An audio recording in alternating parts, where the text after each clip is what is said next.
Estás por entrar a un mundo retorcido, lleno de hechos e historias insólitas que te volarán la cabeza. La mente del creador de este programa es retorcida, pero más retorcido es el mundo en el que vivimos. Bienvenido a la primer revista audiovisual de terror y de misterio. Hechos insólitos, crímenes reales, criaturas de la noche, criptozoología, teorías conspirativas, ufología y muchos temas más de naturaleza oscura que estás por descubrir aquí en el Grimorio de Riggs.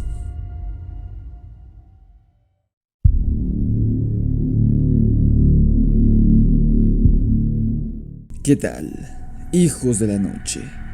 Bienvenidos a su programa favorito de terror y de misterio, el Grimorio de Riggs. Como ocurre una vez al mes en este canal, y así como la luna llena, ha llegado ese día en el que les traigo un relato sobre hombres lobo. El día de hoy te narraré un caso real que fue plasmado por varias fuentes francesas de la época en la que ocurre esta narración, y de hecho, el chico acusado de licantropía en cuestión fue llevado a juicio y sentenciado por los crímenes que había cometido. Un jovencito de alrededor de 13 años que confesó en diferentes ocasiones e incluso frente a un tribunal que era capaz de convertirse en lobo gracias a los poderes que una entidad humanoide de piel negra que se encontró en el bosque le había conferido. Un ser todopoderoso al que él denominaba el amo o el señor del bosque. Ya sé, podría ser solo un caso de licantropía clínica, de demencia o de simple ignorancia, atribuida al periodo temporal en el que ocurre este caso, pero lo curioso es que las cosas que el chico afirmaba había llevado a cabo en su forma de lobo fueron confirmadas por numerosos testigos identificados. ¿Será que Jean Grenier, en efecto, se transformaba en lobo? ¿Cuál fue el desenlace de esta historia aterradora? Eso es lo que vamos a averiguar en la emisión de hoy. Antes de comenzar, te recuerdo que me sigas en mi página de Instagram, de Facebook y en TikTok. Si quieres adquirir mi novela de hombres lobo en amazon.com.mx, el link está abajo en la descripción o puedes buscarlo directo en el sitio de Amazon México. Sin más que decir, ahora sí, comencemos. Era una linda tarde de primavera en la actual provincia de Landes, al sur de Francia, y un conjunto de chicas jóvenes, a las que aún podríamos llamar niñas, pastoreaban a varias ovejas a través de la zona boscosa llena de pinos, la cual delimita con el mar de la costa de esta región francesa.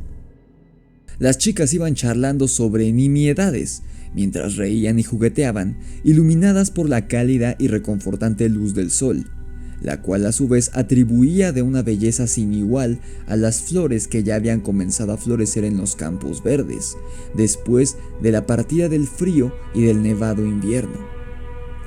Entre esa rica y vibrante paleta de colores, algo revoloteó ante la mirada de las chicas, y como jóvenes inocentes e inquietas que eran, persiguieron a la pequeña bailarina voladora que las incitaba a jugar. Era una bella y enorme mariposa.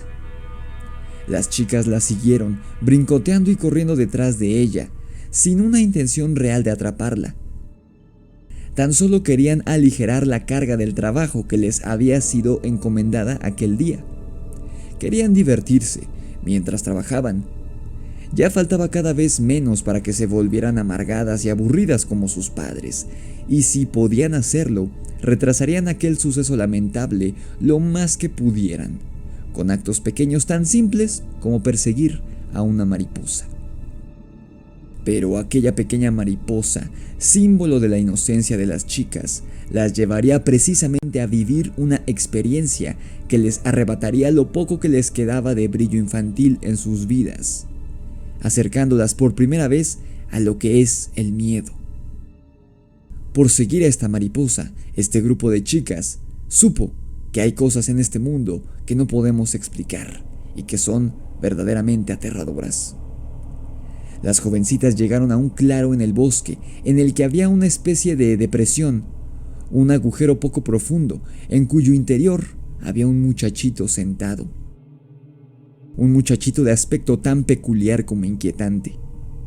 El chico aparentaba unos 13 años de edad, no mucho mayor que aquellas niñas. Tenía cabello de color café rojizo y muy enmarañado, el cual caía sobre sus hombros y también cubría parte de su frente, de tan largo que era. Sus ojos, si bien eran pequeños y sumidos en su cráneo, eran de un color azul tan pálido que más bien parecían grises y centelleaban con una ferocidad latente y oculta que amenazaban con atacar en cualquier segundo. Parecían los ojos de un animal salvaje más que los de un niño. La tez del chico contrastaba con el color rojo de su cabello, pues ésta era más bien morena, de un tono oliva. Sus dientes eran grandes y muy blancos, e incluso estos eran extraños, pues los caninos inferiores sobresalían del labio inferior, recordando a un cavernícola, incluso si el chico mantenía la boca cerrada. Las manos del joven eran muy largas, mucho más que las de un chico de su edad, e incluso se veían desproporcionadas con el resto de su cuerpo. Además de ser largas, eran anchas y se veían muy fuertes. Las uñas que coronaban aquellos inquietantes dedos eran completamente negras y afiladas. Las niñas las describirían más tarde como garras de ave o de halcón. Su ropa se veía desgastada en extremo, muy rota y sucia, lo que les indicó a las chicas que el muchacho vivía en una condición de pobreza extrema. Quizá esta era la razón de los rasgos aterradores del chico, sus dientes, sus uñas, su cabello. Quizá no era una aberración de la naturaleza, como les pareció en primera instancia a estas chicas. Quizá solo estaba desnutrido y muy sucio. Quizá. El grupo de chicas rodeó el agujero en el que se encontraba el muchacho y lo miraron con cierto recelo y morbo. El chico, unos centímetros debajo de ellas, las miró hacia arriba desde el interior del hoyo, pero lejos de asustarse o sorprenderse con su presencia, le sonrió con cierta malicia, mostrando sus largos y afilados dientes, y después les dijo: «Muy bien, mis doncellas, ¿cuál de ustedes es la más hermosa? Me gustaría saberlo, por favor. Decidan entre ustedes cuál es la más hermosa de todas». «¿Para qué quieres saber eso?», preguntó Jean Gaborian, la chica más grande del grupo y por ende la líder. «Pues porque con la más hermosa de ustedes yo he de casarme», respondió el chico. Jean le respondió en tono burlón: «Oh, ya veo, eso si alguna de nosotras te aceptara, porque no sabemos quién eres y no sabemos nada sobre ti». «Soy el hijo de un sacerdote», replicó el muchacho. «¿De un sacerdote? ¿Por eso es que tu piel se ve tan oscura y sucia?», preguntó Jean. «No, mi piel se ve oscura porque a veces visto una piel de lobo», respondió el chico, como si aquella afirmación fuera de lo más natural para él. El problema era que en aquellos días la licantropía era un delito tan grave como hoy lo es el asesinato. Claro, las chicas se aterrorizaron con esta declaración del extraño joven. «¿Y quién te dio esa piel?», preguntó Jean, ya menos juguetona y burlona y más cuidadosa con sus palabras. «Me la dio un hombre llamado Pierre Labourant», respondió él. «En este pueblo no vive nadie con este nombre. ¿Dónde vive?». En cuanto la chica terminó de formular su pregunta, el chico estalló en una carcajada que pronto se convirtió en aullidos, gruñidos y sonidos guturales que parecían emitidos por un animal herido. Algo tenía aquella risa que hizo que el miedo terminara de invadir los cuerpos de las demás niñas, y todas se refugiaron detrás de Jean, mientras ésta seguía haciéndole frente al intruso del bosque. ¿Quieren conocer a Pierre Labourant, señoritas? Es un hombre con una cadena de hierro alrededor del cuello y que siempre tiene ganas de masticar y de comer. ¿Quieren saber dónde vive? En un lugar de tinieblas y de fuego, en donde tiene infinidad de compañeros, los cuales se sientan en tronos de hierro que están al rojo vivo, que queman y queman mucho. Algunos otros de estos compañeros están recostados en camas brillantes, también al rojo vivo. Algunos más de esos hombres arden sobre un enorme pedazo de carbón encendido. Otros arden al fuego simplemente, y unos más han sido arrojados a un caldero lleno de fuego líquido. Fue la respuesta del astuto y malicioso muchacho. Las niñas, incluyendo esta vez a Jean, estaban temblando de miedo y se miraban entre ellas, aterrorizadas, sin saber si huir de ese loco o seguir escuchando y esperar a que él se distrajera para poder escapar. ¿Quieren saber más sobre mi capa de lobo?, preguntó él entonces, y continuó. Pierre Labourant me la dio y la coloca alrededor de mi cuerpo todos los lunes, viernes y domingos, y cerca de 1 hora al atardecer me convierto en un lobo, en un hombre lobo. He aniquilado perros y he bebido su sangre, pero sin duda las niñas pequeñas saben mejor. Su carne, así como su sangre, es suave, dulce y cálida. He devorado varias doncellas en compañía de mis 9 acompañantes. Es más, si el atardecer estuviera cerca, ahora mismo me lanzaría sobre ustedes y una se convertiría en mi cena de esta noche. Al terminar de decir esto, una vez más estalló en una parodia de carcajada, y ahí las chicas no pudieron más y salieron huyendo de ahí, lejos de aquel lunático. Cerca del pueblo de Saint-Antoine-de-Pisson, una niña de 13 años llamada Marguerite Poirier tenía el hábito de llevar a sus ovejas a pastar, acompañada siempre por un chico de su edad, de nombre Jean Grenier, quien resultaba ser aquel extraño chico que Jean Gaboriant y sus amigas se habían encontrado en el bosque unos días antes. Marguerite ya se había quejado con sus padres en numerosas ocasiones del chico, diciendo que siempre la asustaba con sus historias, pero el padre y la madre jamás le prestaron atención a la niña, hasta que un día ésta regresó a casa más temprano de lo habitual, pálida y aterrada hasta los huesos. Los padres esta vez sí la escucharon, y lo que ella relató fue lo siguiente. El chico Jean le había dicho en numerosas ocasiones que había vendido su alma al diablo, y a cambio podía rondar por el pueblo y los bosques, a veces por las noches, pero también a veces a plena luz del día, bajo la forma de un lobo. Él le había asegurado a Marguerite que había devorado a muchos perros, pero que encontraba su carne mucho menos apetitosa que aquella de las niñas pequeñas, la cual el chico tenía en alta estima por su delicioso sabor, según él. Jean le había contado una vez que había cazado a una niña pequeña y la había devorado casi en su totalidad, y le dejó los restos a sus compañeros los lobos. En otra ocasión, según dijo la niña, Jean le había quitado la vida a una jovencita a mordidas, y estaba tan hambriento en aquella ocasión debido a la pobreza en la que vivía, que no solo la devoró en su totalidad, sino que además había bebido su sangre. En fin, eso fue solo el contexto que la chica les dio a sus padres. Lo que en realidad la había hecho salir huyendo hasta la casa en completo pánico aquel día fue que cuando llegó al punto en donde siempre se encontraba con Jean, esta vez él no estaba.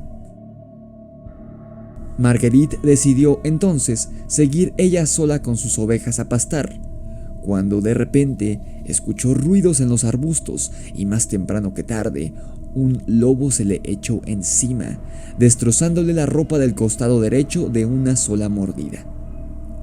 Los colmillos habían logrado penetrar en la piel de la niña.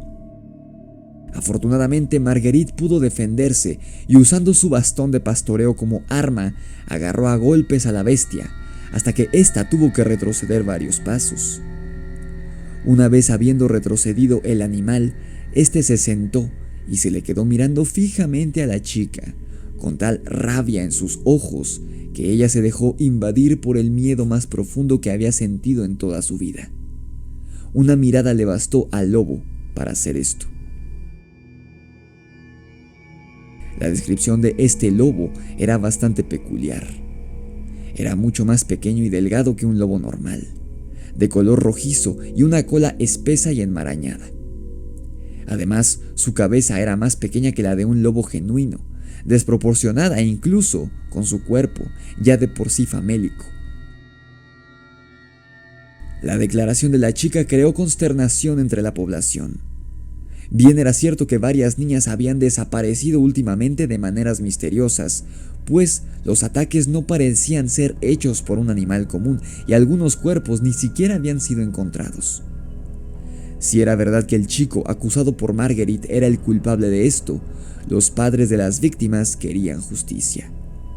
Fue aquí que el caso quedó en manos de las autoridades y llevado incluso al Parlamento de Bordeaux. La investigación fue llevada a cabo de manera bastante respetable y fue muy profunda incluso para la época. La policía hizo una labor excepcional en la investigación de este caso de supuesta licantropía. Resultó que Jean Grenier no era el hijo de un fraile, como había dicho, sino el hijo de un obrero muy pobre de la villa de Saint-Antoine-de-Pisson. 3 meses antes de todo este desorden que se hizo a raíz de sus supuestos crímenes, el chico había huido de la casa de su padre y había trabajado para diferentes maestros de oficios para ganarse la vida. También había vivido como vagabundo y pidiendo limosna a lo largo de estos 3 meses. Cuando el chico fue apresado e interrogado sobre la historia que les había contado a las chicas en el bosque, dejó sin palabras al juez y a las autoridades francesas. La declaración de Jean fue la siguiente. Cuando tenía 10 u 11 años, mi vecino Dutelier me presentó a alguien en las profundidades del bosque. Era un hombre de piel negra como el carbón, quien me marcó con una de sus uñas, y acto seguido nos dio a Dutelier y a mí un ungüento y una piel de lobo. Desde ese momento he andado por todo el país bajo la forma de un lobo. El cargo del que me acusa Marguerite Poirier es cierto. Mi intención era asesinarla y devorarla, pero ella me mantuvo alejado con su bastón de pastoreo. Solo he aniquilado a un perro, uno blanco, pero no bebí su sangre. Fue la declaración del chico. Cuando lo interrogaron sobre los decesos de las niñas y sobre sus historias de que él mismo había devorado a varias de ellas antes de ser acusado, Jean admitió que una vez se había metido bajo su forma de lobo a una casa que estaba vacía entre San Cutras y San Anlaye, en un pequeño pueblo cuyo nombre no recordaba. En esta casa no había nadie, salvo un pequeño bebé que dormía en su cuna. Él lo había tomado entre sus fauces y se lo había llevado al bosque para devorarlo, pues llevaba días enteros sin comer. Lo poco que dejó del infante se lo dio a un lobo. En la villa de Saint-Antoine-de-Pisson admitió haber despedazado a una chica que cuidaba ovejas, cuyo nombre él no conocía, y también la había devorado. 6 semanas antes de que lo apresaran, había atacado y devorado a otra niña cerca del puente de piedra que había en aquel poblado. En un pueblo llamado Eparón, había atacado al sabueso de un pastor, de apellido Milón, pero no había podido comerse al perro porque el dueño del animal estaba cerca y había golpeado salvajemente a Jean hasta que éste se fue. El chico dijo que salía a cazar niños y niñas por órdenes de su amo, un ser al que él llamaba el señor o el amo del bosque, aquel que le había dado sus poderes. El chico contó que ocultaba su ropa en el bosque y se untaba con el ungüento que le había dado aquel hombre de piel negra, para luego echarse encima la piel del lobo y voilà. La transformación estaba completa en cuestión de segundos. El muchacho dijo que casi siempre andaba como lobo por las noches y muy rara vez lo hacía de día, pero sí podía hacer esto último, a diferencia de lo que dicen las películas y los libros. Jean acusó a su propio padre de ser su cómplice y de él mismo también ser poseedor de una piel de lobo como la suya, que le permitía transformarse en uno de estos animales. Incluso dijo que su padre lo había acompañado cuando atacó y devoró a una niña en el pueblo de Grilland. Dentro de su declaración, Jan incluyó el hecho de que su madrastra había abandonado a su padre debido a que en una ocasión ella lo vio vomitar las patas de un perro y los dedos de un niño, a los que había devorado bajo su forma de lobo y que no había podido digerir. Debido a la declaración del muchacho, Dutilleux, el vecino que supuestamente había llevado a Jan con este amo del bosque, y el padre del chico, fueron aprehendidos también. Increíblemente, la declaración que el padre hizo sobre por qué su esposa lo había dejado coincidían con lo que había dicho el muchacho. Lo tétrico de este asunto, que podría indicar que en efecto este chico se transformó en lobo y devoró a varias chicas, consiste en que las fechas y lugares en los que él declaró haber atacado a alguien coincidían con la mayoría de sitios en donde hallaron a las víctimas. Además, las heridas que Jan declaró haberles hecho y las maneras detalladas de cómo se había deshecho de ellas coincidían a la perfección con el estado en el que fueron hallados los cuerpos. Le hicieron identificar a Marguerite Poirier de entre otras 5 chicas, y ésta aún tenía las marcas de una herida profunda en su hombro. Sin que le preguntaran, Jan les dijo que él le había hecho eso con sus colmillos y que ella lo había golpeado con su bastón en respuesta.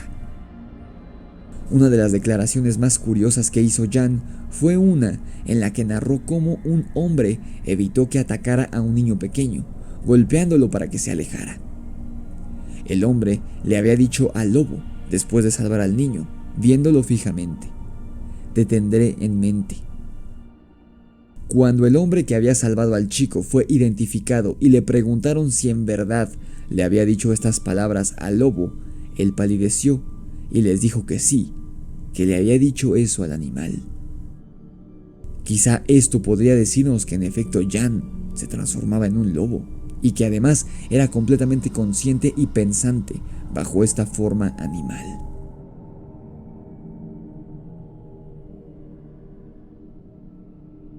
El meollo del asunto llegó cuando a Jan se le hizo confrontar a su papá, y en este momento el chico perdió toda credibilidad ante el parlamento y se hizo presente lo débil que era su juicio y su razón. Ante la presencia de su padre, Jan era un niño pequeño y asustado, y en presencia de él contradijo varias de sus declaraciones previas. Lo curioso fue que en una tercera ocasión en que lo volvieron a interrogar, ya sin su padre estar presente, Jan volvió a decir su declaración exactamente igual que cuando lo hizo la primera vez. Se declaró a Jan Grenier culpable de haberle quitado la vida a todas esas jovencitas, pero su padre fue declarado inocente y fue liberado, al igual que el vecino que supuestamente lo había llevado al bosque con este ente negro que lo convertiría en lobo. Y como el único testimonio que afirmaba que Jan podía cambiar de forma era el de Marguerite Poirier, uno de los miembros del parlamento dijo que todos los elementos de brujería del relato debían ser ignorados.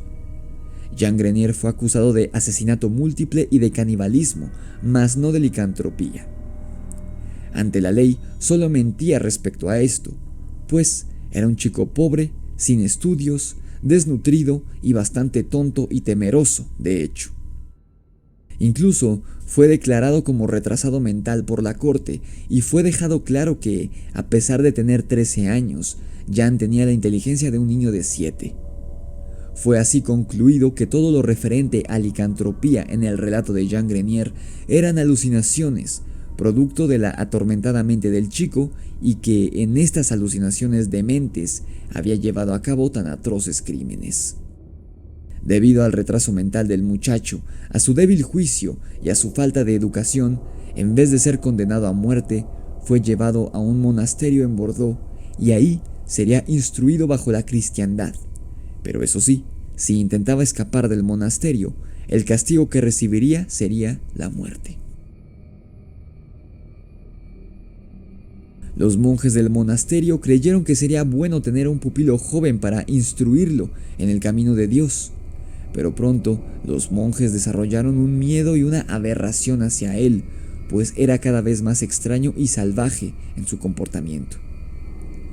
En una ocasión en la que había un pájaro moribundo tirado en el suelo del patio, Jan corrió hacia él a 4 patas y lo devoró ahí mismo. Varios años después, su vecino Dutilier lo visitó en el monasterio y lo encontró mucho más delgado, enjuto por la desnutrición, más tímido de lo que ya era e incapaz de ver a alguien a los ojos. Sus ojos mostraban que no dormía y tenía grandes ojeras debajo de ellos. Sus dientes se habían alargado y afilado aún más. Sus uñas seguían siendo negras y afiladas, pero algunas se le habían caído. Ya se había vuelto completamente loco y era incapaz de entender ni siquiera la cosa más simple. Ahora era, en efecto, un animal salvaje, encerrado entre todos esos monjes. Charló como pudo con su antiguo vecino sobre cómo solía vagar en forma de lobo por los bosques y le confesó que aún tenía hambre por la carne de niñas pequeñas. Le dijo además que el amo del bosque lo había visitado 2 veces en su celda del monasterio, pero él había logrado alejarlo, haciendo la señal de la Santa Cruz. Jean Grenier murió encarcelado en ese monasterio poco después de la visita de Dutilier, tras estar 7 años encarcelado en este lugar. Tenía tan solo 20 años cuando abandonó este mundo. ¿Tú qué piensas? ¿Crees que este era un caso más de licantropía clínica, aunado a un retraso mental? ¿O crees que era, en efecto, un hombre lobo verdadero? ¿Qué era este ente al que Grenier llamaba el amo del bosque? Comenta abajo tu opinión. Dale like a este video si te gustó y compártelo con todos tus amigos. No olvides suscribirte a mi canal y activar la campana de notificaciones para que YouTube te avise cuando suba un nuevo video. Sígueme en mi cuenta de Instagram, mi página de Facebook, en TikTok y en mi perfil en Spotify, en donde subo el podcast semanal. Si quieres adquirir mi novela Demonios de Luna Llena, el link está abajo en la descripción, así como mi correo electrónico necronomiconrelatos@gmail.com. Esto fue El Grimorio de Riggs y el enigmático caso de Jean Grenier. Nos vemos en la oscuridad.